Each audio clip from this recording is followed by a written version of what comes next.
Olá, o assunto de hoje é sobre plástica mamária. Então, especificamente sobre redução de mama ou chamado mastopexia, que é a plástica da mama, né, com a utilização dos tecidos mamários, sem utilização de implantes, sem colocar prótese. Então, ontem nós fizemos uma cirurgia numa paciente que teve 2 gravidezes e amamentou e teve uma involução do tecido após a amamentação. O tecido mamário ele acabou diminuindo, o parênquima, que é o tecido que produz leite, né? E houve uma desproporção entre o que tem de pele, que fica redundante, e o que está no conteúdo, que é o parênquima, que a gente chama de tecido mamário, que é parênquima, que é o tecido produtor de leite, e o estroma, que é a gordura.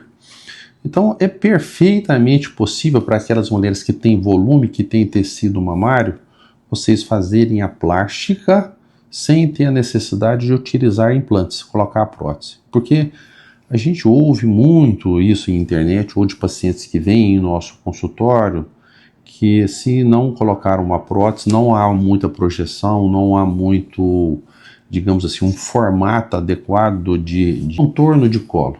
E isso é perfeitamente possível realizar utilizando os próprios tecidos mamários. Obviamente, se vocês tiverem um tecido mamário moderado ou pequeno, e que no exame físico a gente percebe que estas mamas não vai dar, usando esses próprios tecidos, não vai dar uma grande projeção de colo, aí assim a gente sugere a utilização de prótese, né? Obviamente, vocês vão substituir essa forma, esse tecido, essa forma de mama que vocês não estão, digamos, gostando, por um que vocês gostam, mas que a gente tem que produzir uma cicatriz. A gente diminui o tamanho da areola, tem que fazer uma ascensão dessa areola, produz uma cicatriz vertical e embaixo o famoso T ou o famoso L, que vai depender da quantidade de pele e quantidade do tamanho da mama, de tecido ressecado que vocês têm. A grande maioria das plásticas de mamas converge no famoso T de mama. Então, vocês fiquem cientes que não é necessário sempre estar colocando prótese para que se tenha um bom contorno de colo. É perfeitamente possível fazer a plástica de mama.